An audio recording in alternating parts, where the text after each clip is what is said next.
கிருஷ்ணகிரியில் போலியோ சொட்டு மருந்து முகாம் சட்டமன்ற உறுப்பினர் துவக்கி வைத்தார். கிருஷ்ணகிரி புதிய பேருந்து நிலையம் அருகில் போலியோ சொட்டு மருந்து குழந்தைகளுக்கு போட்டு சட்டமன்ற உறுப்பினர் முகுந்தன், மாவட்ட வருவாய் அலுவலர் ஷாஜகான் துவக்கி வைத்தார்கள்.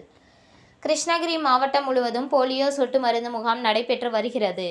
இதில் பொதுமக்கள் அதிகம் கூடும் பஸ் ஸ்டாண்ட், ரயில் நிலையங்கள், சந்தைகள், வழிபாட்டு தலங்கள் மற்றும் டோல்கேட் போன்ற இடங்களில் போலியோ சொட்டு மருந்து முகாம் அமைக்கப்பட்டு 5 வயதுக்குட்பட்ட குழந்தைகளுக்கு போலியோ சொட்டு மருந்து வழங்கப்பட உள்ளது. இம்முகாம் மூலம் மாவட்டத்தில் உள்ள 1,39,738 குழந்தைகளுக்கு போலியோ சொட்டு மருந்து வழங்கப்படும். கிராம பகுதியில் 927, நகராட்சி பகுதியில் 80 முகாம் என மொத்தம் 1007 முகாம்கள் அமைக்கப்பட்டுள்ளது.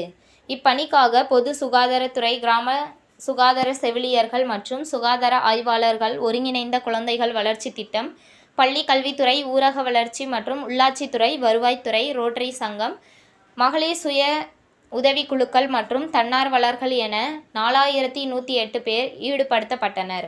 சமுதாயத்தில் பின்தங்கியுள்ள மக்களான நாடோடிகள், நரிக்குறவர்கள், கட்டுமான தொழிலாளர்களின் குழந்தைகள் மற்றும் போக்குவரத்து வசதி இல்லாத மலை கிராமங்களில் உள்ள குழந்தைகள் பயன்பெறும் வகையில் நடமாடும் மருத்துவ குழுக்கள் மூலம் போலியோ சொட்டு மருந்து வழங்கப்பட்டது. பொதுமக்கள் தங்கள் 5 வயதுக்குட்பட்ட அனைத்து குழந்தைகளுக்கும் அருகில் நடக்கும் முகாமிற்கு சென்று போலியோ சொட்டு மருந்து செலுத்தி பயனடைய வேண்டும் என மாவட்ட ஆட்சியர் கேட்டுக் கொண்டுள்ளார். உங்கள் குழந்தையின் நலம்